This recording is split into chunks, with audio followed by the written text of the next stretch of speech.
Jusqu'à présent, en 2022, la base de données Wiki des personnes non identifiées indique que 28 John et Jane Doe ont retrouvé leur identité.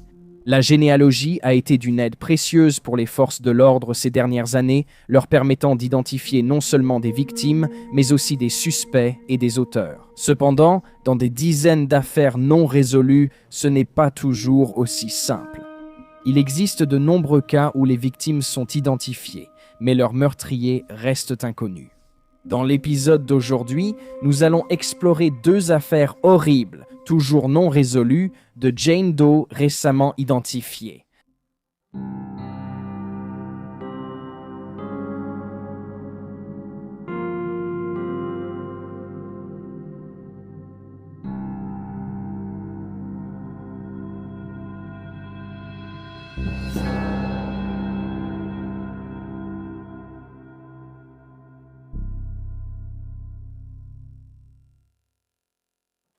Caroline Céleste Eaton, anciennement connue sous le nom de Valentine Sally, le jour de la Saint-Valentin 1982, un agent du département de la sécurité publique de l'Arizona a exploré une zone près de la voie ouest de l'Interstate 40 à environ 18 km à l'ouest de la ville de Williams et près de l'aire de repos Monte Carlo. Un incident s'était produit peu de temps auparavant, ce qui avait provoqué la perte d'un pneu de véhicule. L'agent avait pour mission de le récupérer afin d'éviter tout accident. Mais à la grande surprise de l'agent, ce n'était pas un pneu perdu qu'il trouva sous le cèdre devant lui, à environ 8 mètres de l'autoroute, mais un corps. Une jeune femme, probablement une adolescente plus âgée, a été découverte à moitié nue sous l'arbre. Elle portait encore son jean bleu de la marque Seasons, mais son soutien-gorge et un pull à rayures rouges et blanches ont été retrouvés à proximité. Elle ne portait aucune pièce d'identité et avait très peu d'effets personnels, seulement ses vêtements et un mouchoir. Jane Doe avait les cheveux blonds, des cicatrices sur le pied gauche, une cicatrice sur l'une de ses cuisses et des piercings au lobe gauche.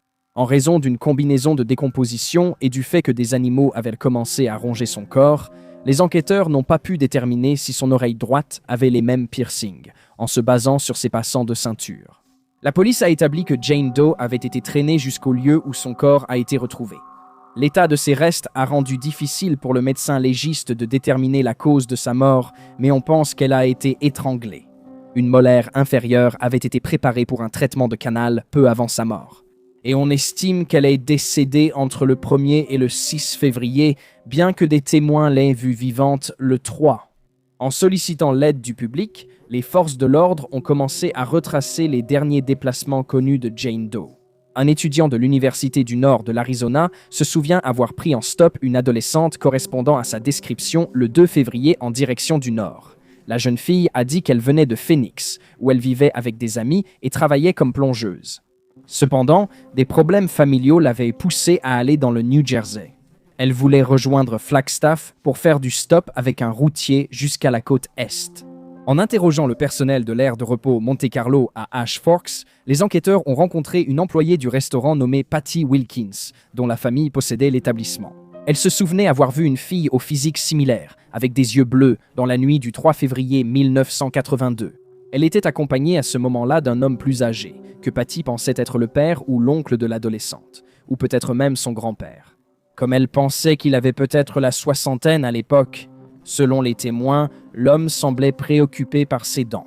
Patty se rappelait que Jane Doe avait demandé des antidouleurs et que l'employé du restaurant lui avait donné de l'aspirine pour enfants, que l'adolescente a mise sur une molaire inférieure. Patty pensait que l'adolescente avait entre 16 et 17 ans. Elle a précisé qu'elle signalait habituellement les jeunes filles qui semblaient être des fugueuses au bureau du shérif local.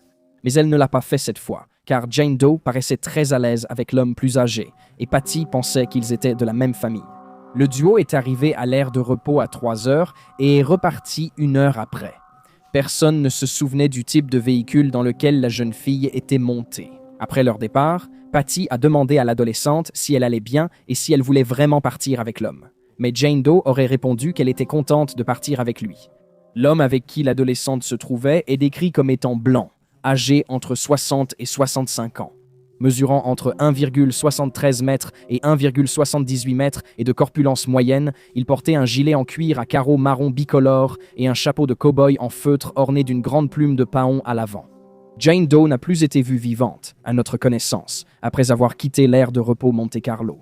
Patty Wilkins a immédiatement reconnu son pull lorsque les enquêteurs sont venus lui parler, ainsi qu'aux autres membres du personnel. 2 ans plus tard, en 1984, Jane Doe a été identifiée à tort comme étant Melody Cutlip, une jeune femme disparue en Floride en 1980. Un lieutenant du bureau du shérif du comté de Coconino pensait que les 2 jeunes filles n'étaient qu'une seule personne. Après être tombé sur le rapport de disparition de Melody en 1984, il a contacté un odontologiste médico-légal afin de comparer les deux grâce à leur dossier dentaire.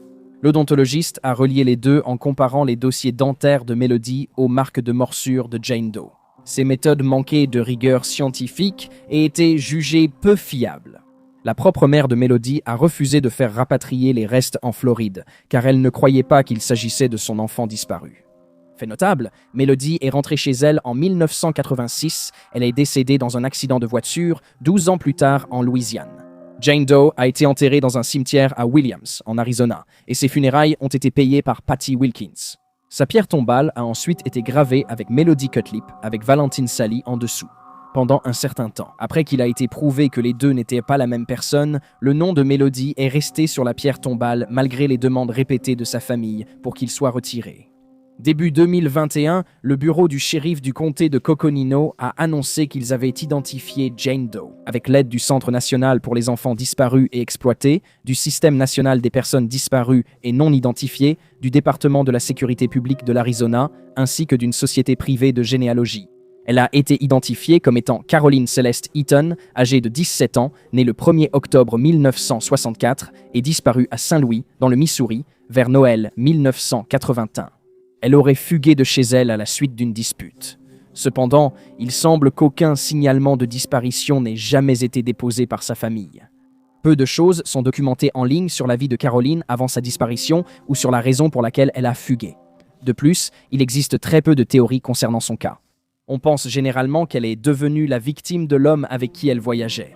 De nombreux enquêteurs en ligne suggérant qu'elle aurait rejeté ses avances sexuelles et aurait été tuée en représailles.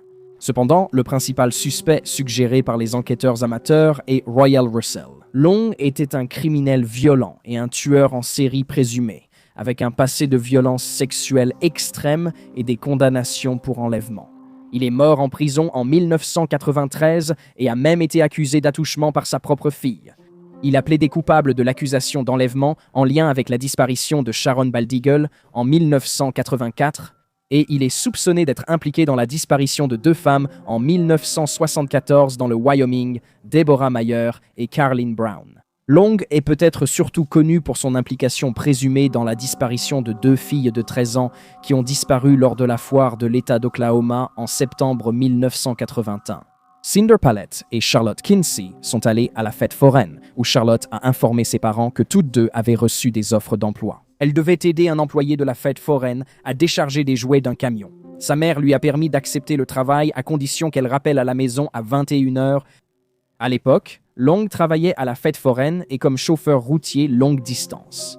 Il ressemblait beaucoup au portrait robot du suspect établi grâce à des témoins oculaires. Plusieurs autres adolescentes ont reçu la même proposition ce soir-là, mais toutes ont refusé d'aider. Long a été inculpé pour l'enlèvement et le meurtre des 2 filles. Il a admis avoir été à la fête foraine ce soir-là, mais a nié être impliqué dans les disparitions. Il était arrivé dans la région la veille après avoir livré une remorque plate à une entreprise locale. Les cheveux de Cinder ont été retrouvés dans sa voiture, ainsi que plusieurs poils d'animaux différents, qui ont été identifiés comme appartenant à quelques animaux, dont plusieurs chiens et un chat avec lesquels elle avait été en contact avant sa disparition.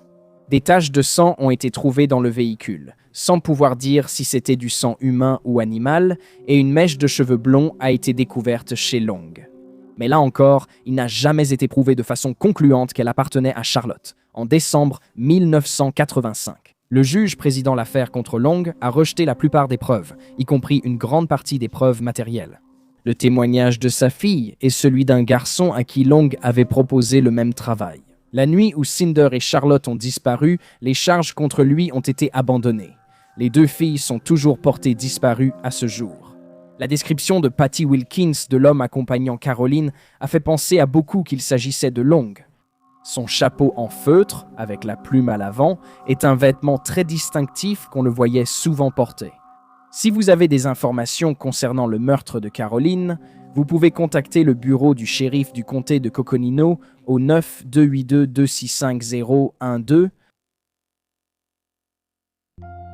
Sherry Ann Jarvis, anciennement connue sous le nom de Jane Doe du comté de Walker. Le 1er novembre 1980, un chauffeur routier traversant la forêt nationale Sam Houston, près de Huntsville, au Texas, a remarqué quelque chose d'étrange alors qu'il descendait l'Interstate 45. En s'arrêtant sur le bas-côté de la route, il comprit rapidement ce qu'il voyait.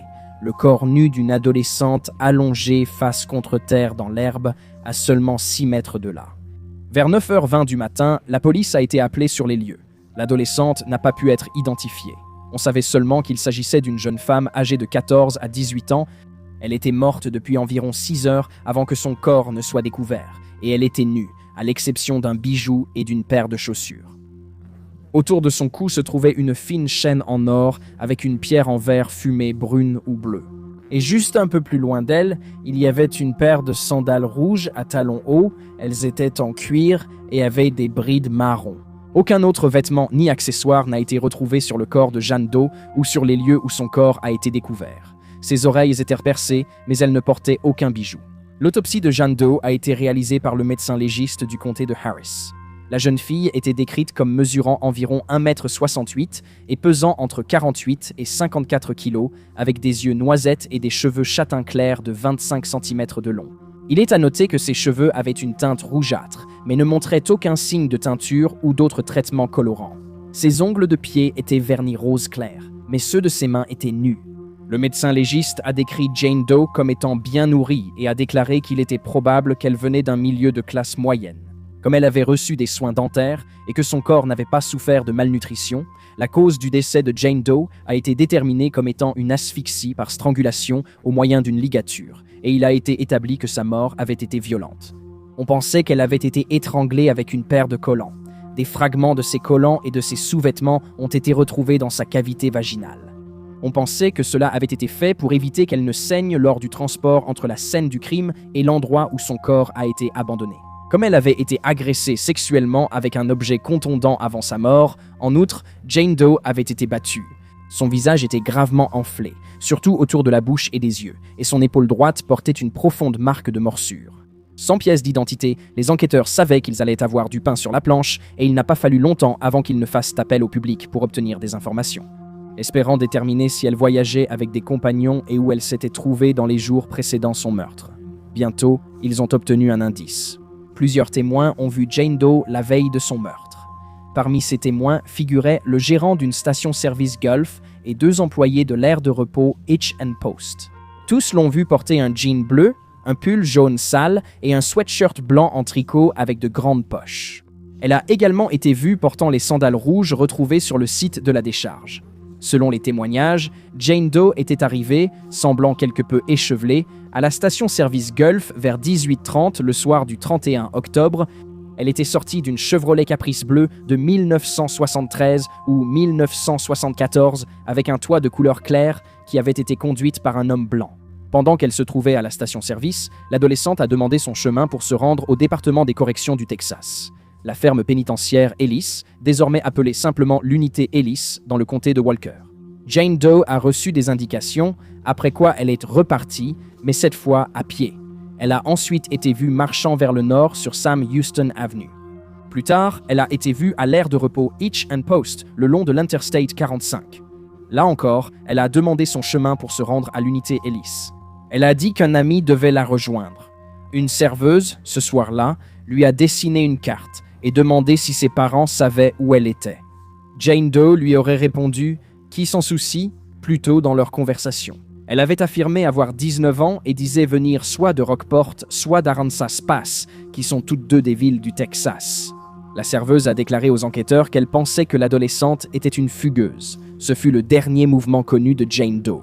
Comment elle s'est retrouvée morte sur le bord de l'Interstate 45 et qui l'a tuée reste des mystères non résolus. Ce sont les questions de l'affaire. Après avoir découvert qu'elle avait tenté de se rendre aux unités Ellis, les forces de l'ordre ont interrogé les détenus et les employés de l'établissement, mais personne n'a reconnu sa photo. Apparemment, un seul détenu avait un âge similaire à celui de la jeune fille, mais aucun lien n'a jamais été établi entre eux. Les détectives sont ensuite allés à Rockport et Arkansas Pass chercher des jeunes filles disparues correspondant à la description de Jane Doe. Ils sont même allés dans les écoles de la région pour tenter de découvrir son identité, mais ces visites se sont révélées infructueuses. Walker County Jane Doe a été enterrée le 16 janvier 1981 au cimetière Oakwood à Huntsville, au Texas. Sa pierre tombale a été offerte par Morris Memorials, une petite entreprise familiale de Huntsville. L'affaire de Jane Doe est restée inactive jusqu'en 1999, lorsque ses restes ont été exhumés pour un examen médico-légal et une extraction d'ADN. Pendant cette période, les autorités ont également déclaré qu'elles pensaient qu'elle avait probablement entre 14 et 16 ans et demi. Cependant, les progrès à ce stade étaient lents et, finalement, l'affaire est redevenue froide. En 2015, l'affaire a été rouverte. Des tests ADN ont été effectués sur les sandales à talons hauts retrouvés sur les lieux. Mais les résultats de ces tests n'ont jamais été divulgués. En décembre de la même année, une photographie d'une jeune fille blanche d'environ 14 ans, mesurant environ 1,63 m, est apparue en ligne. Elle présentait une certaine ressemblance avec Jane Doe. La photo provenait d'une paire de frères et sœurs qui se souvenaient avoir rencontré la jeune fille dans un motel à Beeville, au Texas, à l'été 1980. Ils se souvenaient que la fille s'appelait Kathleen, soit avec un K, soit avec un C, et qu'elle vivait avec un couple et venait peut-être de Corpus Christi, également situé au Texas. La jeune fille aurait voulu rencontrer un ami de la prison d'État du Texas, à Sugarland. Il a été déterminé que cette fille n'était pas Jane Doe à un moment donné dans les années qui ont suivi la mort de Jane Doe.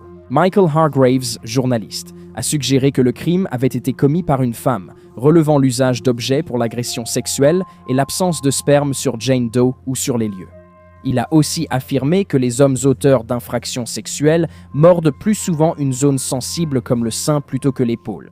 Il a aussi demandé pourquoi le coupable n'avait pas pris son collier comme trophée, comme le font souvent les délinquants pour revivre leur crime.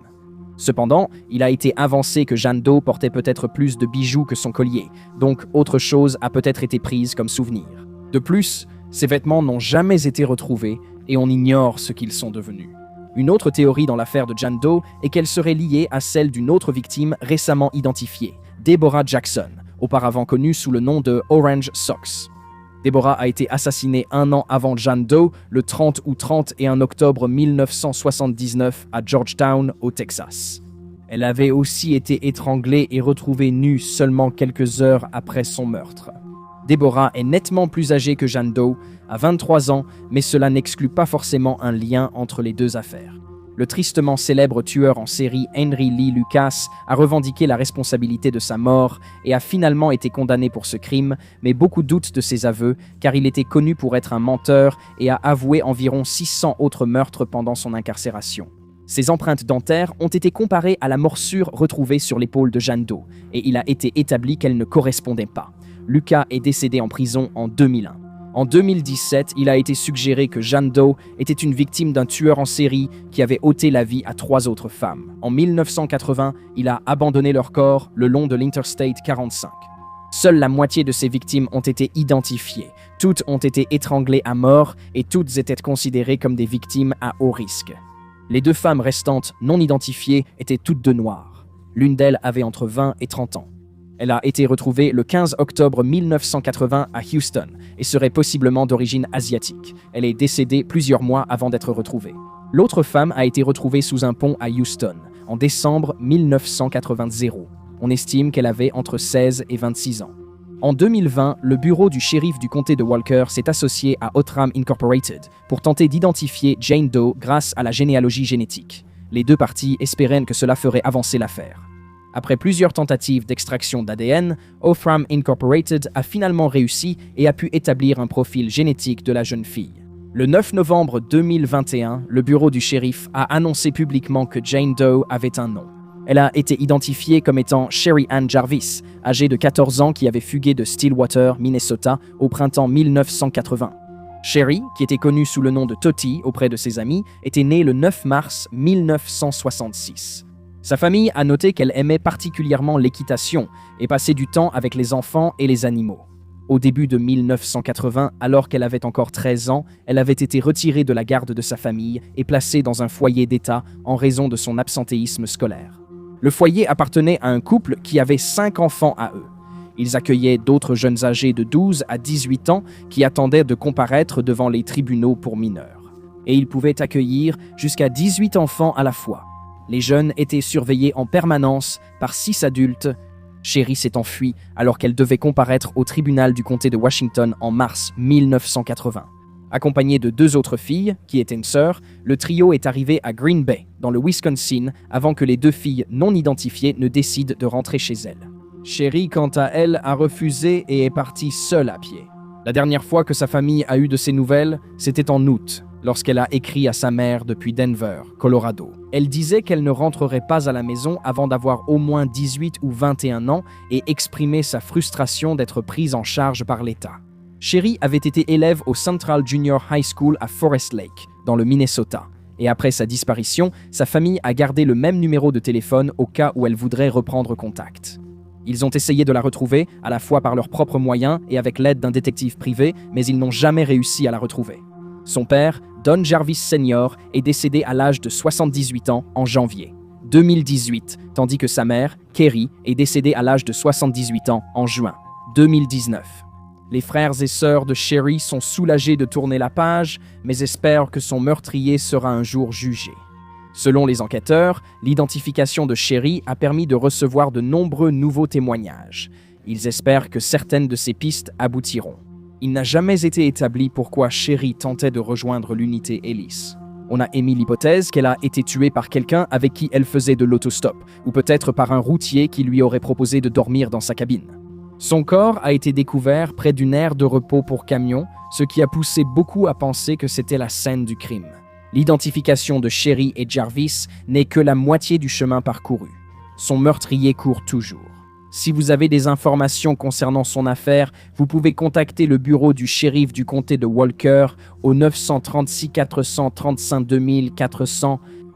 Et voilà les faits.